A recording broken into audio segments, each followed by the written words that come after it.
What is up, guys? Welcome back to another video. Now, of course, we're talking about the Nucleus Compass, which is a great little tool, and full disclosure, this is an absolute nerd alert of a video, so sit tight, get your notepad out, put your glasses on, let's go. So like I said, this is going to be a bit of a nerdy video, but it's not going to go too crazy. You are going to understand it, because if I understand it, surely you can. So if you're not familiar with the Nucleus Compass, this is it. This is a funky little thing. It works quite well. This is actually the smart section. The rest of it's just to make it expensive. And this does come off, so you can use it in other applications. But typically, you turn it on, holding the button on the back there. It's on, pop your cup or your server or whatever it is, and it tells you how hot or cold that beverage is. Now, contactless temperature tools are not exactly something new.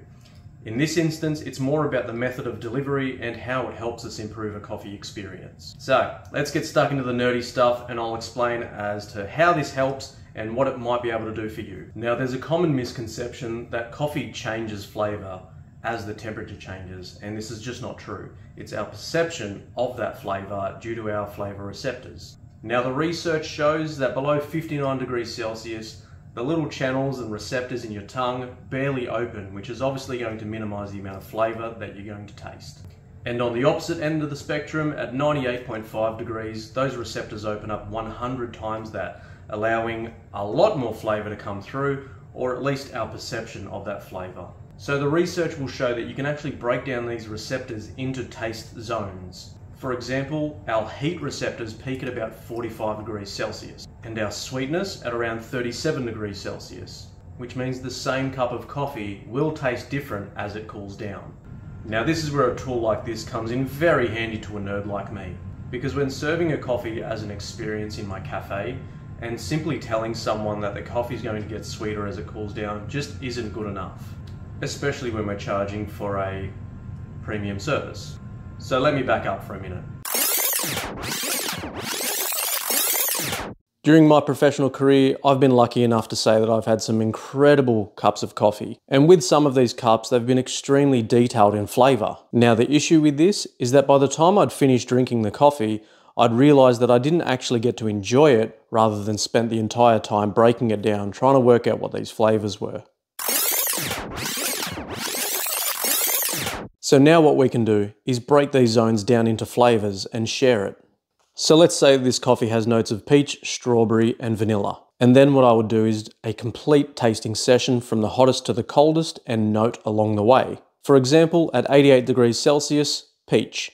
Then at 80 degrees Celsius, strawberry. And below 75 degrees Celsius, vanilla. Now, this is all just in theory, just to give you guys an example, but that is probably a really good example of the flavors you would receive if those notes were on the packaging at similar temperatures, depending on your brewing method and your recipe.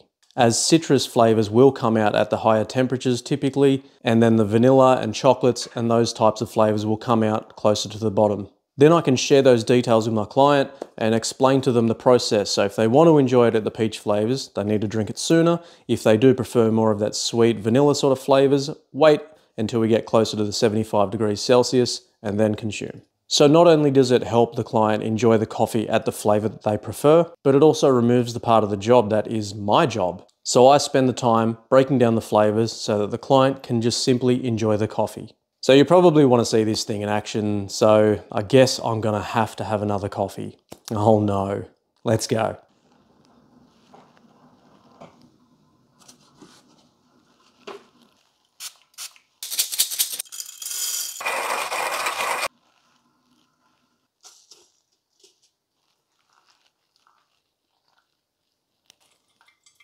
So as you can see, we have the compass set up with the beverage underneath, and we're fluctuating around 71 to 72 degrees. Very accurate, very fast. Now, I think sharing the flavors with you at each temperature range is probably a waste of time, as this is a coffee you're not likely to ever try in your lifetime anyway. This is purely just a subject to show you that it works and that you can share a coffee with friends, with clients, or just have it on your own, and then next time you have the coffee, you know at what temperature you're going to enjoy it most. So do I recommend this product? Absolutely. It's great. There's nothing wrong with spending money on a tool that improves your coffee experience. So I'm going to go and enjoy this cup, and I'm going to say thank you so much for watching. Have yourselves a great day and happy brewing.